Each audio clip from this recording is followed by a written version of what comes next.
اب آ رہی ہے قرآن پاک میں اہم ترین آیت، جس پر آج میں نے باقی ساری گفتگو انشاءاللہ تعالیٰ کرنی کہ اصل جرم جو ہے یہود و نصارہ کا وہ کیا تھا، اور اللہ کے نزدیک سب سے سینسٹیو ایشو کیا۔ ان اللہ لا یغفر ان یشرک بہ، بے شک اللہ تعالیٰ اس گناہ کو تو ہرگز معاف نہیں کرے گا کہ اس کے ساتھ شرک کیا جائے، وَيَغْفِرُ مَا دُونَ ذَلِكَ لِمَن يَشَاءُ، اور اس کے علاوہ جتنے گناہ ہیں جس کے لیے چاہے گا معاف فرما دے گا۔ وَمَن يُشْرِكْ بِاللَّهِ، اور جو کوئی اللہ کے ساتھ شرک کرے، فَقَدِ افْتَرَىٰ إِثْمًا عَظِيمًا، تو اس نے یقیناً بہت ہی عظیم گناہ کا ارتکاب کر لیا۔ یہ آیت اس صورت میں 2 دفعہ ریپیٹ ہوگی، یہ سورۃ النساء میں 48 نمبر آیت، پھر 116 بھی آئے گی، لیکن اس کی کنکلوژن تھوڑی سی ڈیفرنٹ ہوگی، وہ ہے ان اللہ لا یغفر ان یشرک بہ ویغفر ما دون ذلک لمن یشاء ومن یشرک باللہ فقد ضل ضلالا بعیدا، جو کوئی اللہ کے ساتھ شرک کرے گا تو بے شک وہ گمراہ ہوا اور گمراہی میں بھی بہت دور جا کر گر پڑا۔ تو یہ وہ آیت ہے جس پر ایک جملہ میں اکثر بولا کرتا ہوں کہ شرک is the most sensitive issue in the sight of اللہ، اللہ کے حضور سب سے حساس معاملہ شرک کا ہے۔ اللہ تعالیٰ شرک کو کبھی بھی معاف نہیں فرمائے گا۔ اس کے علاوہ جتنے گناہ ہیں اگر چاہے گا، یہ بھی اوپن لائسنس نہیں، لیکن اگر چاہے گا تو معاف فرما دے گا۔ اب یہاں پر اس پر گفتگو کی جائے تو بہت زیادہ ٹائم چاہیے، اس میں ایک سجیسٹ ضرور کروں گا کہ ڈاکٹر اسرار احمد صاحب نے کئی دفعہ اس ٹاپک کے اوپر لیکچرز دیے ہیں، شرک اور اقسام شرک، اور ان کا سب سے آخری لیکچر جو ہوا تھا 2004 کے اندر انڈیا میں انہوں نے دیا تھا، جو پیس ٹی وی پہ بھی چلتا رہتا ہے 3 گھنٹے۔ تو قطع نظر کہ ڈاکٹر اسرار صاحب سے کیا غلطیاں ہوئی، ظاہر ہے کہ ان کے لیے پروفیسی کا عقیدہ تو ہم رکھتے نہیں ہیں، ہر انسان سے کسی نہ کسی معاملے میں غلطی ہو سکتی ہے، اللہ تعالیٰ ان کی غلطیاں معاف فرمائے۔ باقی جو انہوں نے شرک کے حوالے سے یقین جانے کہ جو کام کیا ہے اس لیکچر کے اندر، وہ اپنی مثال آپ ہے۔ شرک اور اقسام شرک یوٹیوب پہ بھی آپ کو مل جائے گا، وہ ڈیٹیل میں سننے کے لیے اس کو ضرور ہم سنیں۔ منتخب نصاب میں بھی انہوں نے تقریباً 4 گھنٹے کے لیکچر ریکارڈ کروائے تھے، 1 گھنٹے کے 4 لیکچر شرک اور اقسام شرک کے، تو وہ ضرور سن لیے۔ اچھی بات کسی کی بھی ہو وہ لے لینی چاہیے، بلکہ ہمیں تو یہ درس دیا گیا، صحیح بخاری کتاب الوکالہ چیپٹر میں انٹرنیشنل نمبرنگ کے مطابق 2311 نمبر حدیث ہے کہ آیت الکرسی کا وظیفہ شیطان نے دیا تھا، اور آپ صلی اللہ علیہ وسلم نے اس کو انڈورس کیا۔ سیدنا ابو ہریرہ رضی اللہ تعالیٰ عنہ سے فرمایا کہ ہے تو وہ جھوٹا تھا لیکن اس نے بات سچی کی کہ جو شخص آیت الکرسی پڑھ کے رات کو سو جائے، صبح تک ایک فرشتہ اس کی حفاظت فرماتا ہے اللہ کی طرف، اللہ تعالیٰ اس پر ایک فرشتہ جو ہے وہ محافظ کے طور پر، نگہبان کے طور پر مسلط فرما دے۔ تو یہاں پر میں انشاءاللہ تعالیٰ اس سے ریلیٹڈ کچھ چیزیں عرض کروں گا جو اہم ترین ہیں، اور باقی ہماری ویب سائٹ کے اوپر بھی یہ ریسرچ پیپر ایکسکلوسیولی میں سمجھتا ہوں اس ٹاپک پہ امپورٹنٹ ترین ریسرچ پیپر ہے، دعا صرف اللہ ہی سے، 8 صفحوں کا، 4 ورقوں پر اور 8 صفحوں پر۔ توحید کے اوپر اصل ایشو اس وقت کیا چل رہا ہے،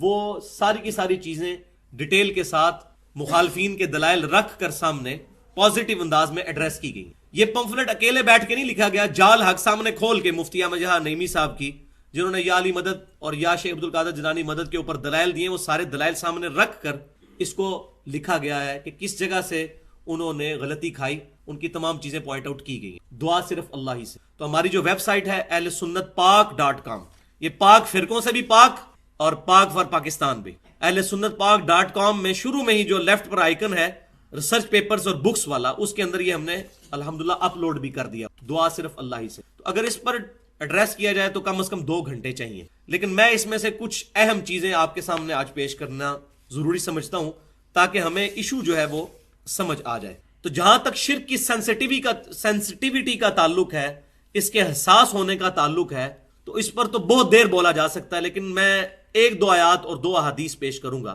ایک تو آیت ہم سن چکے، ایک اور آیت سورۃ الزمر کی آیت نمبر 65 ہے، بسم اللہ الرحمن الرحیم، وَلَقَدْ أُوحِيَ إِلَيْكَ وَإِلَى الَّذِينَ مِنْ قَبْلِكَ لَئِنْ أَشْرَكْتَ لَيَحْبَطَنَّ عَمَلُكَ وَلَتَكُونَنَّ مِنَ الْخَاسِرِينَ، اور بے شک اے محبوب صلی اللہ علیہ وسلم، ہم نے آپ کی طرف بھی اور آپ سے پہلے جتنے بھی انبیاء گزرے ان کی طرف ایک وحی کی تھی کہ اگر تم نے شرک کیا تو تمہارے سارے اعمال برباد کر دیے جائیں گے اور تم خسارہ پانے والوں میں ہو۔ یعنی ان نبیوں کے ذریعے امتوں تک یہ پیغام پہنچایا گیا کہ جس نے بھی شرک کیا اس کے تمام اعمال اکارت کر دیے جائیں گے اور وہ نقصان پا جانے والوں میں۔ سورۃ المائدہ کی آیت نمبر 72 ہے جو عیسیٰ بن مریم علیہ السلام کا خطبہ اللہ تعالیٰ نے نقل کیا ہے. اس کا کنکلوڈنگ جملہ ہے انہ من یشرک باللہ فقد حرم اللہ علیہ الجنہ ومأواہ النار وما للظالمین من انصار.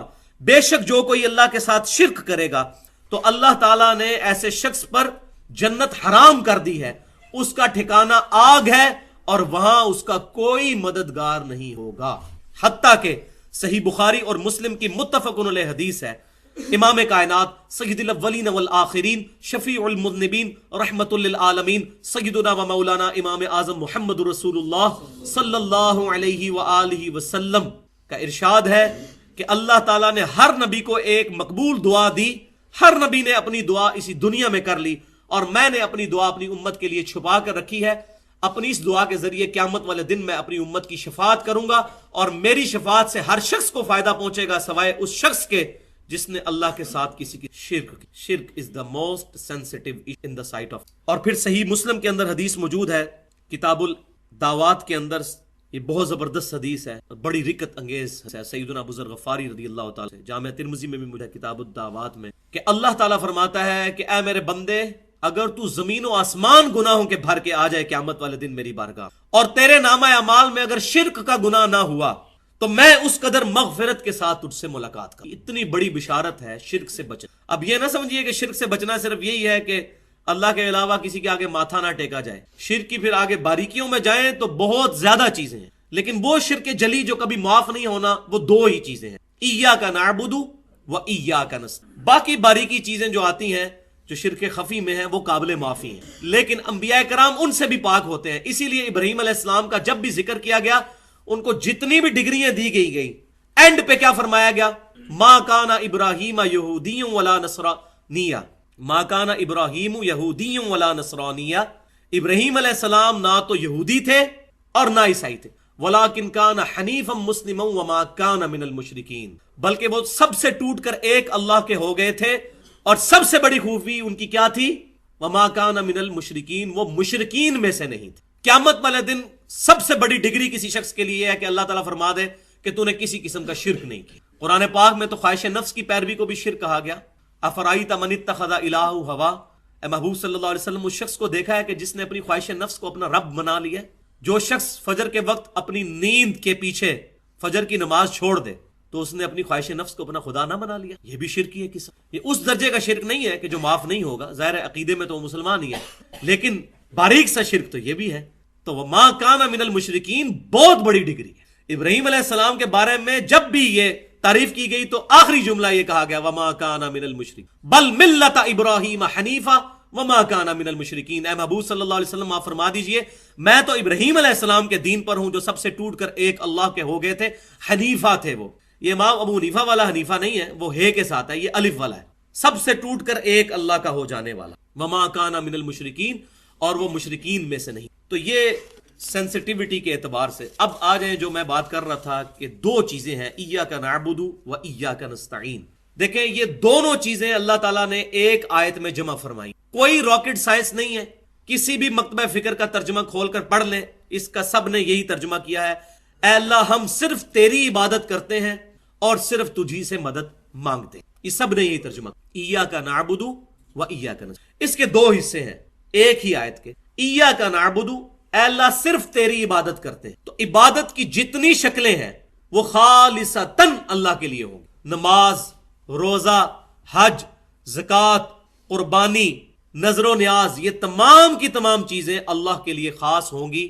تو یہ عبادت. اسی طریقے سے عبادت کی جتنی شکلیں ہیں, رکوع, سجدہ کرنا, یہ تمام کی تمام چیزیں اللہ کے لیے خالص کریں گے تو آپ کی عبادت الحمدللہ ایز فار ایز عبادت از کنسرنڈ, تاحال امت محمدیہ صلی اللہ علیہ وسلم اس شرک سے تو محفوظ ہے. یہ بعض لوگ جو توحید کی دعوت میں غلو کرتے ہوئے یہ کہتے ہیں کہ 11ویں شریف دینا یا اس طریقے سے سبیل لگانا محرم کی یہ شرک ہے, تو یہ شرک نہیں ہے, یہ بدعت ہے. شرک اس صورت میں ہوگا جب وہ یہ کہیں کہ ہم اللہ کے علاوہ کسی اور کے نام کی دے رہے ہیں. صرف بولنے سے نہیں ہے.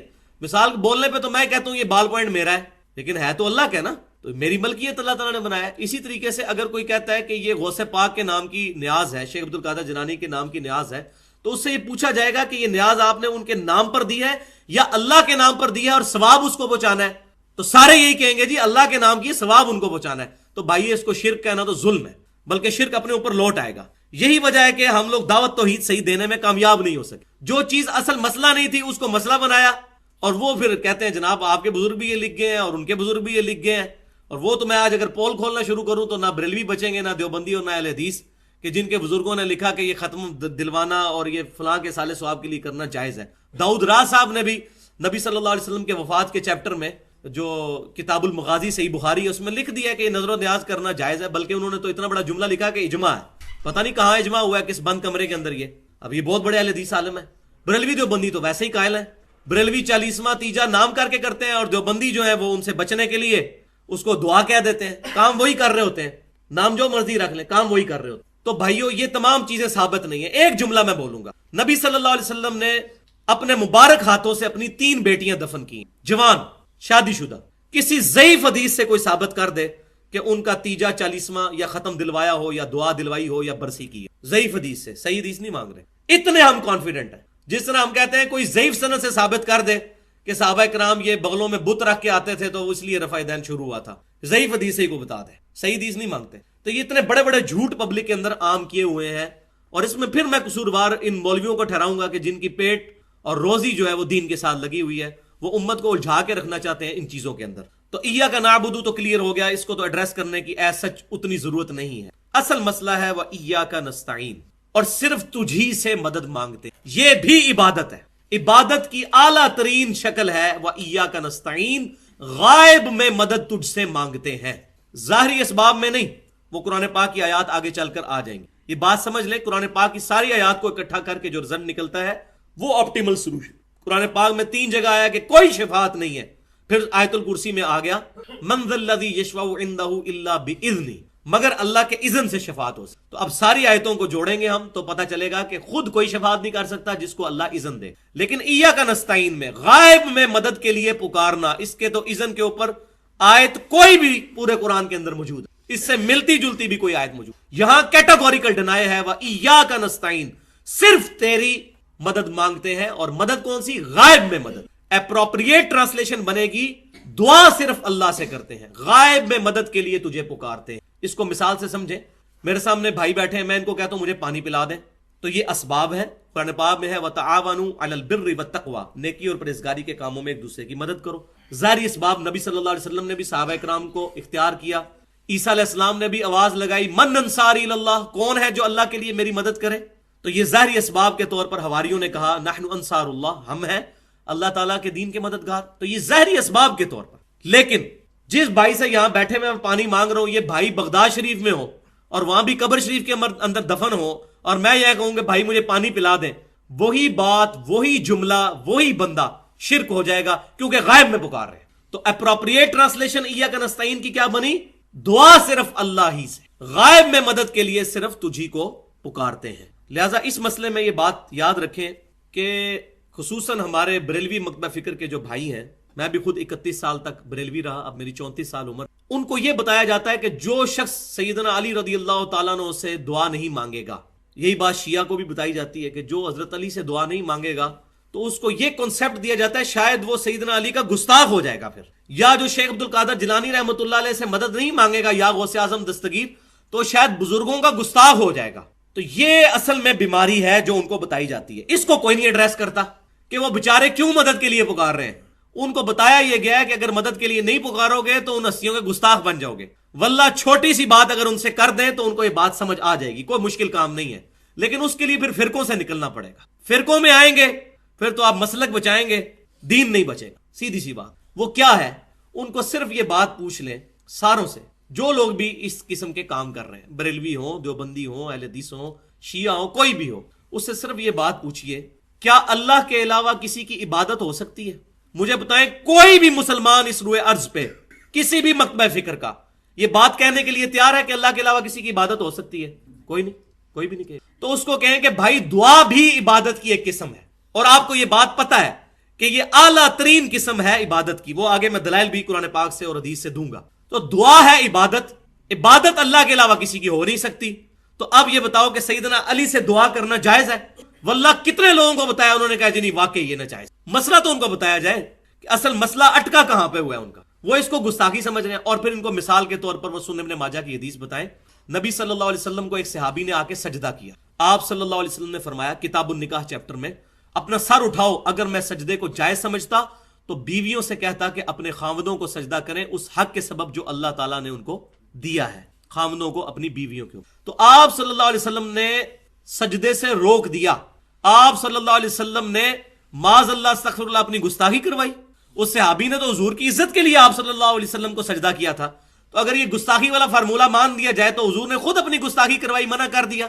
یا آپ کو تو کہنا چاہیے تھا عشق دے چلے نمبر لے گئے عقل والے تو انجے ہی عمرہ گالیاں, یہ کہہ دینا چاہیے تھا. لیکن آپ صلی اللہ علیہ وسلم نے نہیں فرمایا, کیونکہ عبادت خالصتاً اللہ کے لیے. اور الحمدللہ یہ امت توحید ہے.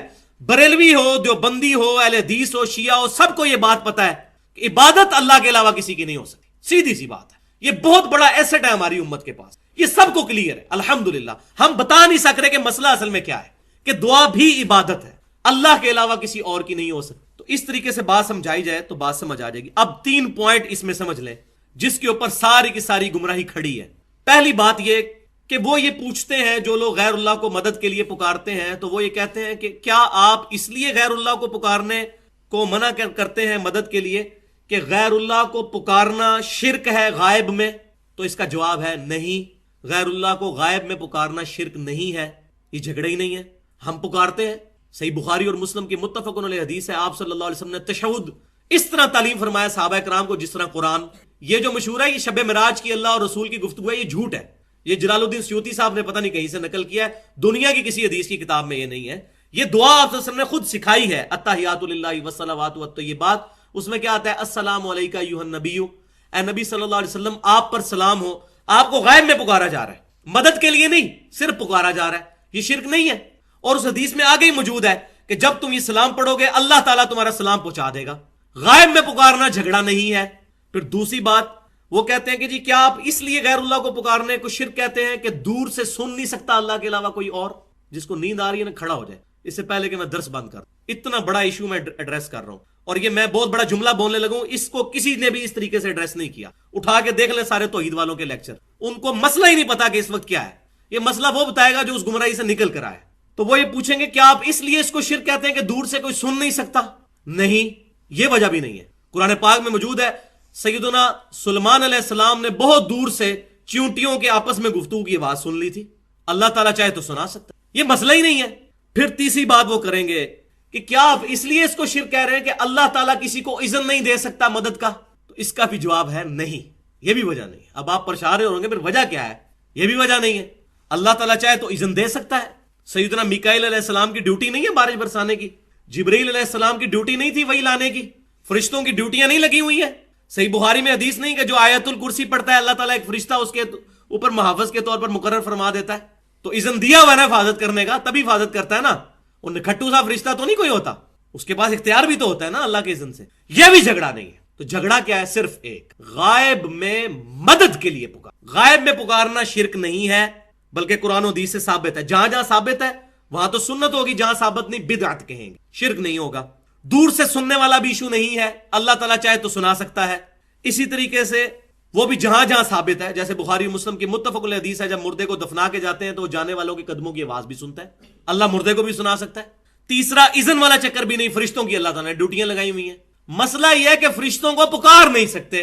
فرشتوں کو پکاریں گے تو خالصتاً شرک ہو جائے گا. یہ جھگڑا ہے ہی نہیں کہ اختیار ہے یا نہیں ہے. سیدنا علی کو اختیار ہو یا نہ ہو, شیخ عبد القادر جیلانی رحمۃ اللہ علیہ کو اختیار ہو یا نہ ہو, یا کسی بھی نبی کو یا جن کو فرشتے کو اختیار ہو یا نہ ہو, اس سے فرق ہی نہیں پڑتا. اصل مسئلہ یہ ہے کہ غائب میں مدد کے لیے پکارنا شرک ہے. سب سے بڑا مشکل کشا اس وقت سورج ہے. سائنٹیفک فیلڈ کے لوگ سمجھتے ہیں پوری دنیا کا نظام سورج کی وجہ سے چل رہا ہے. سورج کی وجہ سے زمین پہ موسم تبدیل ہوتے ہیں, سمندروں کا پانی ویپریٹ ہو کر گلیشیئرز کی شکل میں پانی جمع ہوتا ہے پہاڑوں پر, وہاں سے وہ چلنا شروع ہوتا ہے. پوری دنیا کا نظام, پودے اپنی خوراک سورج کی روشنی سے بناتے ہیں فوٹو سنتھسس کے ذریعے, پودوں کو جانور کھاتے ہیں, ہم جانوروں کو کھاتے ہیں. پورا سسٹم سورج کی وجہ سے چل رہا ہے. تو ہم کیا کہیں گے؟ المدد یا سورج. سورج کو پکارنا شرک ہے. سورج نہیں نکلے گا اللہ کو پکاریں گے, سورج نکلے گا اور بارشیں نہیں ہوں گی اللہ کو پکاریں. یہ مسئلہ یہ ہے, اس کو سمجھ لیں, غائب میں مدد کے لیے پکارنا شرک ہے. وَإِيَّاكَ نَسْتَعِينُ. لہٰذا یہ جو جنید جمشید صاحب نے ایک دیوبند کے مفتی کی جو نعت پڑھی, فرشتوں یہ پیغام دے دو کہ خادم تمہارا سعید آ رہا ہے، یہ شرکیہ جملہ. فرشتے کو پکارنا بھی غائب میں شرک ہے. فرشتوں بے شک اللہ تعالیٰ نے ان کو ڈیوٹی پہ مامور کیا ہے. سنن نسائی میں صحیح حدیث ہے کہ زمین پہ کچھ فرشتے سیاحت کرتے ہیں اور میرے امتیوں کا سلام میرے تک پہنچاتے ہیں، لیکن فرشتوں کو پکار نہیں سکتے. ہم کیا کہتے ہیں؟ اللہم صلی علی محمد، اے اللہ آپ محمد صلی اللہ علیہ وسلم پر دروشی بھیجیں. فرشتوں کو پکارنا شرک ہو جائے گا. تو یہ بات سمجھ لیں، فرشتوں کو یہ نہیں کہہ سکتے فرشتوں بارش برسات ہو کہ گرمی کا موسم قریب آ رہا ہے، یہ شرک ہو جائے. اس مسئلے میں بہت احتیاط کی ضرورت. تو یہ اصل مسئلہ ہے جو میں نے آپ کو بتایا، جو اصل پرابلم ہے. اب اس میں 2 مثالیں صحیح بخاری اور صحیح مسلم سے پیش کر دیتا ہوں، دونوں کو بلکہ یکجا کر کے بیان کر دیتا ہوں. بخاری و مسلم میں، صحیح بخاری کتاب المغازی چیپٹر میں اور صحیح مسلم میں کتاب الامارہ چیپٹر میں، کہ 70 صحابہ کو دھوکے سے شہید کیا گیا. تو وہ جب صحابہ شہید ہونے لگے تو انہوں نے کہا اے اللہ ہمارے نبی کو ہمارے حال کی خبر کر دے کہ ہم تجھ سے مل چکے اس حال میں کہ تو ہم سے راضی، ہم تجھ سے راضی. نبی صلی اللہ علیہ وسلم مدینہ شریف میں بیٹھے ہوئے، اللہ تعالیٰ نے جبرائیل علیہ السلام کو بھیجا اور پھر آپ صلی اللہ علیہ وسلم نے فرمایا کہ میرے پاس ابھی وحی آئی ہے اور مجھے بتایا گیا کہ تمہارے ساتھیوں کو دھوکے سے شہید کر دیا گیا اور انہوں نے شہید ہوتے. نبی صلی اللہ علیہ وسلم دنیا میں موجود ہیں، کسی صحابی نے نہیں کہا یا رسول اللہ انظر حالنا، یا حبیب اللہ اسمع قالنا. ان کو پتا تھا یہ شرک ہے. آپ صلی اللہ علیہ وسلم دنیا میں موجود ہیں، صحابہ نے آپ صلی اللہ علیہ وسلم کو نہیں پکارا بلکہ کہا اے اللہ ہمارے نبی کو ہمارے حال کی خبر کر دے. کیوں نہیں پکارا؟ ان کی تربیت ہی یہ نہیں ہوئی تھی. تو آج بھی یہ بات نہیں کہی جائے. اس وقت نہیں کہی جب نبی صلی اللہ علیہ وسلم دنیا میں موجود تھے. ابھی تو عالم برزخ میں زندہ ہے، دنیا سے چلے گئے ہیں، ہماری کوئی کمیونیکیشن ڈائریکٹ ان کے ساتھ نہیں. اللہ تعالیٰ ہمارا درود و سلام ان تک پہنچاتا ہے. اس وقت صحابہ کرام نے نہیں پکارا. میں سمجھتا ہوں یہ ایک مثال کافی ہے اس کو بات کو سمجھنے کی. تو دعا عبادت ہے، اس پر کچھ آیات جو ہیں وہ میں اس میں بیان کرنا ضروری سمجھتا ہوں تاکہ یہ بات سمجھ آ جائے. تو اس سے پہلے یہ بات سمجھ لیں کہ اگر قرآن کی یہ شروع میں آیت آ گئی نا ایاک نعبد و ایاک نستعین، تو سورۃ النساء کی آیت نمبر 82 ہے کہ قرآن اگر اللہ کے علاوہ کسی اور کی طرف سے نازل ہوا ہوتا تو تم اس میں بہت زیادہ کنٹراڈکشن، اختلاف پاتے. اتنی موٹی کتاب کو بندہ لکھے نا تو وہ بھول جائے گا میں پہلے صفحے پہ کیا لکھ کے آیا ہوں، آگے جا کے ہوتا ہے اس کے الٹ ہی کچھ لکھ دے. تو اللہ تعالیٰ نے فرمایا کہ یہ اس کا غلطیوں سے پاک ہونا اس چیز کی نشانی ہے کہ یہ اللہ کا کلام ہے. بھائیو اگر قرآن کے شروع میں آیا نا ایاک نعبد و ایاک نستعین، پورے قرآن میں کوئی آیت نہیں پھر آپ کو ملے گی جس سے یا علی مدد یا شیخ عبد القادر جیلانی مدد ثابت ہو جائے، کیونکہ قرآن میں اختلاف نہیں ہوگا. اور حدیثیں اگر ملے تو ویسے ہی قرآن پہ پیش کی جائیں گی. سیدھی سی بات ہے، کوئی صحیح حدیث قرآن کے خلاف نہیں ہو سکتی. یہ ہمارا ٹچ سٹون ہے، کسوٹی ہے جو سنیاروں نے رکھی ہوتی ہے نا، ٹچ سٹون اس کو کہتے ہیں. اس پر پرکھا جائے گا تمام چیز. یہ اللہ کی کتاب، انا نحن نزلنا الذکر وانا لہ لحافظون. تو دعا عبادت ہے. اس کے لیے یہ ایک آیت بہت زبردست سورۃ البقرہ آیت نمبر 186، بسم اللہ الرحمن الرحیم وَإِذَا سَأَلَكَ عِبَادِي عَنِّي فَإِنِّي قَرِيبٌ. اے محبوب صلی اللہ علیہ وسلم میرے بندے آپ سے پوچھتے ہیں میرے بارے میں تو ان سے فرمائیے میں تمہارے بالکل قریب ہوں. اجیب الدعوۃ الداع اذا دعان، پکارنے والے کی پکار کو سنتا ہوں جب وہ مجھے پکارے. فَلْيَسْتَجِيبُوا لِي، تو ان کو بھی چاہیے کہ وہ میرا حکم مانے. وَلْيُؤْمِنُوا بِي لَعَلَّهُمْ يَرْشُدُونَ، اور مجھ پر ایمان لائیں تاکہ یہ فلاح پا جائیں، رشد و ہدایت پا جائیں. تو اس آیت کے اندر بالکل کلیئر کٹ اللہ تعالیٰ نے ارشاد فرمایا کہ جب میرے بندے آپ سے میرے بارے میں پوچھتے ہیں تو فرمائیے میں تمہارے بالکل قریب ہوں، دعا کرنے والے کی دعا قبول کرتا ہوں. تو ان کو چاہیے کہ میرا حکم مانے، مجھ پر ایمان لانے کا حق ہی یہی ہے تاکہ یہ کامیاب ہو سکیں. تو اس میں بھی دعا کی طرف ترغیب دلائے گی کہ اللہ سے صرف مانگنی. دوسری آیت یہ بہت سخت ترین آیت ہے، سورۃ النمل کی آیت نمبر 63، بسم اللہ الرحمن الرحیم امن یجیب المضطر اذا دعاہ، بھلا کون ہے وہ جو مصیبت میں گھرے ہوئے شخص کی فریاد کو سن لیتا ہے. وَيَكْشِفُ السُّوءَ، اور اس سے برائی کو دور کر دیتا ہے، اس کی تکلیف دور کر دیتا ہے. وَيَجْعَلُكُمْ خُلَفَاءَ الْأَرْضِ، اور زمین میں تمہیں اگلوں کا خلیفہ بناتا ہے. اَإِلَٰهٌ مَّعَ اللَّهِ، کیا اللہ کے ساتھ کوئی اور الہ بھی ہے جو تمہاری دعائیں قبول کر دے. قلیلا ما تذکرون، مگر بہت کم لوگ ہی نصیحت حاصل کرتے. اندازہ کریں یہاں اللہ تعالیٰ نے یہ جملہ بول دیا نا الہ مع اللہ، کیا اللہ کے ساتھ کوئی اور الہ ہے. یہ آیت واضح ثبوت ہے کہ اللہ کے علاوہ جس کو بھی دعا کے لیے پکارا جائے گا اس کا مطلب ہے آپ نے اس کو اپنا الہ مان لیا. سیدھی سی بات ہے، یہ میں نے اپنی طرف سے بات نہیں کی، یہ آیت ہے واضح طور پر. اور پھر نبی صلی اللہ علیہ وسلم کی جامعہ ترمذی سنن نبی داؤد کے اندر حدیث صحیح سند کے ساتھ موجود ہے. آپ صلی اللہ علیہ وسلم نے فرمایا الدعاء هو العبادہ، دعا ہی عبادت ہے. پھر آپ صلی اللہ علیہ وسلم نے سورۃ المؤمن کی آیت نمبر 60 تلاوت فرمائی، وقال ربکم ادعونی استجب لکم، اور تمہارے رب نے یہ فرمایا ہے کہ مجھ سے دعا کرو، میں تمہاری دعا کو قبول کروں گا۔ دعا ہی عبادت ہے، اس کی دلیل پر آپ صلی اللہ علیہ وسلم یہ آیت پڑھ رہے ہیں۔ ان الذین یستکبرون عن عبادتی، بے شک جو لوگ میری عبادت سے تکبر کرتے ہیں، عبادت کیا؟ دعا، ایک ہی آیت میں ذکر ہو رہا ہے، عبادت سے تکبر کرتے ہیں، مجھ سے دعا نہیں کرتے، سیدخلون جہنم داخرین، ان قریب میں ان کو ذلیل و خوار کر کے دوزخ میں داخل کروں، والعیاذ باللہ تعالی۔ کیا ہستی ہے دنیا میں، کوئی فقیر کسی امیر کے پاس جائے تو وہ ناراض ہوتا ہے، اور اللہ تعالیٰ کہہ رہا ہے جو مجھ سے نہیں مانگتا میں اس سے ناراض ہوتا ہوں، مانگنے والے سے تو خوش ہوتا ہوں۔ سبحان اللہ وبحمدہ سبحان اللہ العظیم۔ تو یہ آیات اور یہ حدیث اس چیز پر واضح ثبوت ہے کہ دعا صرف اللہ ہی سے، اللہ کے علاوہ کسی اور ہستی سے دعا کرنا گویا اس کو الہ بنا لینے کے مترادف ہے۔ پھر یہ بات ہوتی ہے کہ جی اللہ کے علاوہ ہستیاں جو کہی جا رہی ہیں اس سے مراد بت ہے، اللہ کے پیغمبر تو اللہ کے علاوہ نہیں ہے، یہ تو اللہ کے حزب اللہ میں داخل ہیں، اس میں کوئی شک نہیں، لیکن توحید کے معاملے میں من دون اللہ میں انبیاء بھی شامل ہیں، فرشتے بھی شامل ہیں، اور جن بھی شامل ہیں، ہر وہ ہستی جس کو اللہ کے مقابلے پر الہ بنا لیا جائے۔ تو اس پہ میں بڑی ڈیٹیل سے گفتگو کر سکتا ہوں، لیکن یہ ایک آیت میں ضروری سمجھتا ہوں، سورۃ المائدہ کی آیت نمبر 75 اور 76۔ مل مسیح ابن مریم الا رسول، عیسیٰ بن مریم تو نہیں تھے مگر ایک رسول ہی۔ عیسیٰ بن مریم کا ذکر ہو رہا ہے، کسی بت کا نہیں۔ قد خلت من قبلہ الرسل، ان سے پہلے بھی کئی رسول ہو گزرے ہیں۔ وامہ صدیقہ، اور ان کی ماں سچی عورت تھی۔ کانا یاکلان الطعام، دونوں کھانا کھایا کرتے تھے، کھانے کے محتاج تھے۔ کتنی باریکی کے ساتھ، کتنی پیاری مثال سے، ایسی مثال جو پڑھے لکھے کو بھی سمجھ آئے، انٹلیکچوئل کو بھی اور ان پڑھ کو بھی سمجھ آ جائے۔ دونوں کھانا کھاتے تھے، جو روٹی کا محتاج ہے اب تم خود ہی سمجھ لو تمہارا مشکل کشا کیسے ہو سکتا ہے۔ کیف نبین لہم الآیات، دیکھو ہم کس طرح، انظر کیف نبین لہم الآیات، کس طرح اپنی آیات کو کھول کر ان کے لیے بیان کرتے ہیں۔ ثم انظر انا یؤفکون، پھر ان کو بھی دیکھو یہ کیسے الٹے پھرے جاتے ہیں۔ یہ مشرکین اس کے باوجود عیسیٰ بن مریم کو اپنا مشکل کشا حاجت روا سمجھتے ہیں، پرٹیکولر عیسائیوں کے بارے میں۔ قل اتعبدون من دون اللہ، اے محبوب صلی اللہ علیہ وسلم آپ فرما دیجئے کیا تم اللہ کے علاوہ ان کی عبادت کر رہے ہو؟ اب وہ بڑے خوش ہو جاتے ہیں جو لوگ شرک کرنے والے ہیں نا، وہ کہتے ہیں جی ہم تو حضرت عیسیٰ علیہ السلام کی عبادت نہیں کرتے، نہ شیخ عبد القادر جیلانی کے کرتے ہیں، لیکن ان کو پتہ ہی نہیں ہے کہ عبادت سے مراد دعا ہے۔ ساتھ ہی آ گیا قل اتعبدون من دون اللہ، اللہ کو چھوڑ کر یہ من دون اللہ، عیسیٰ بن مریم اور ان کی والدہ، نبی بھی آ گیا ولی بھی آ گیا، ان کی والدہ ولیہ، ما لا یملک لکم ضرا ولا نفعا، جو نہ تمہارے کسی نقصان کے مالک ہیں نہ نفع کے۔ عیسیٰ بن مریم ان کی والدہ کسی نفع نقصان کے مالک نہیں، ان کو پکار رہے ہو تم۔ واللہ هو السمیع العلیم، اور اللہ ہی ہے سننے والا اور جاننے والا۔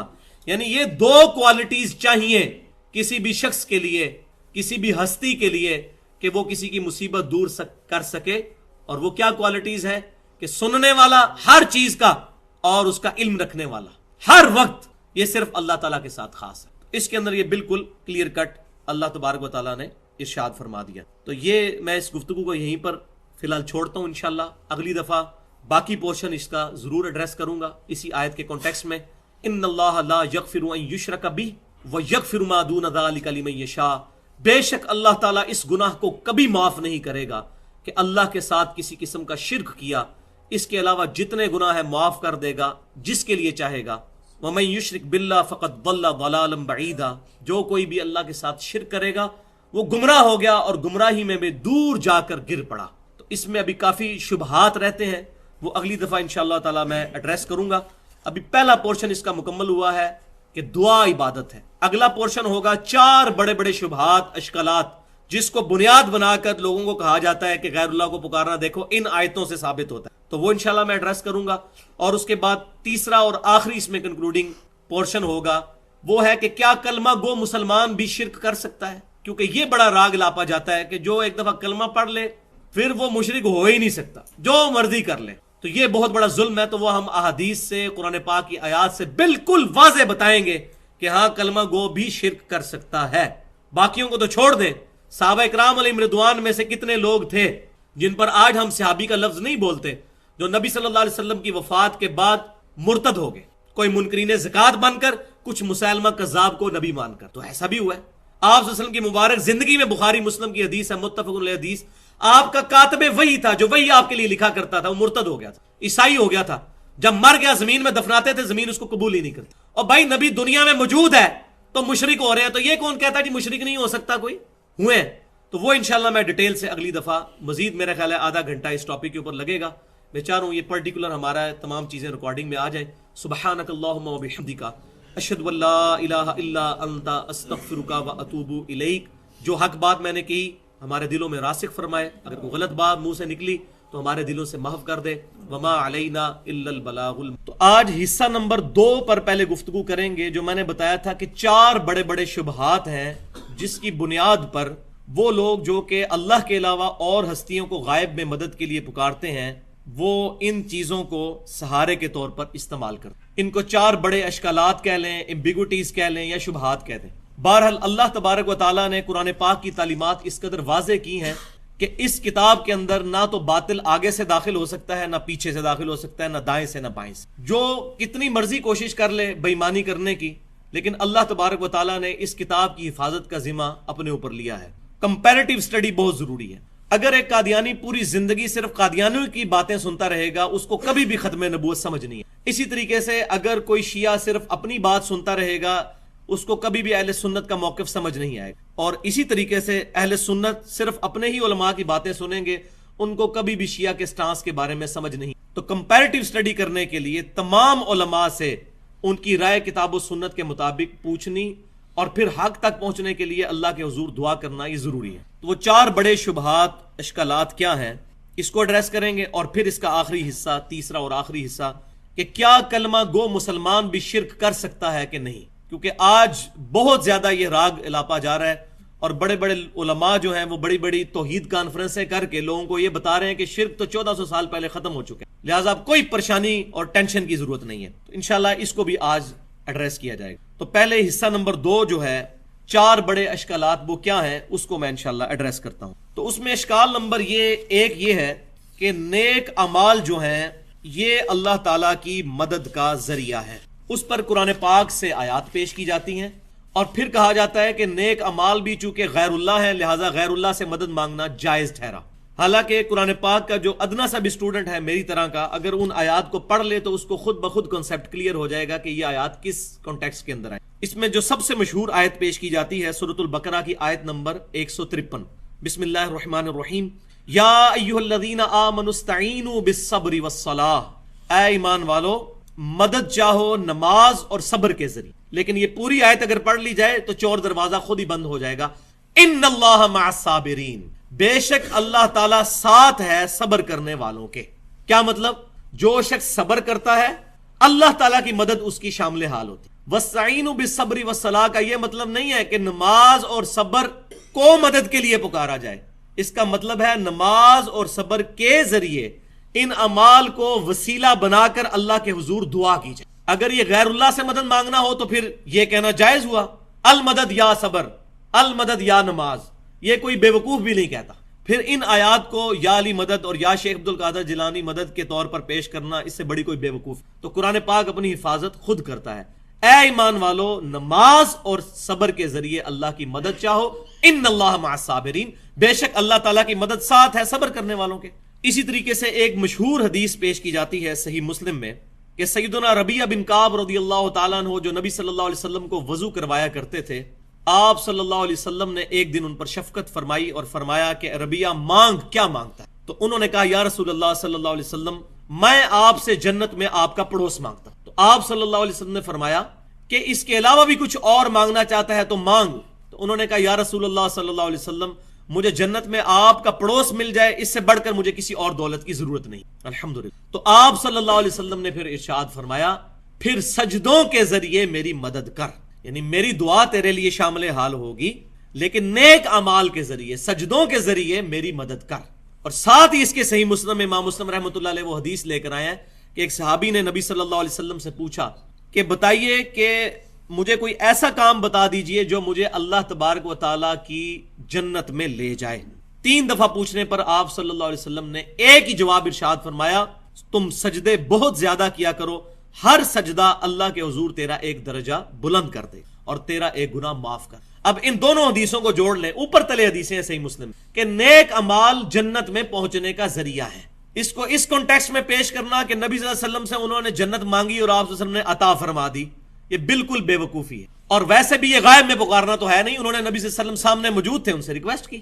آپ صلی اللہ علیہ وسلم نے فرمایا کہ جنت تو تمہیں ملے گی لیکن نیک اعمال کے ذریعے میری مدد کرو, یعنی نیک اعمال تمہارے شامل حال ہوں, پھر میری دعا کیٹالسٹ کا کام کرے.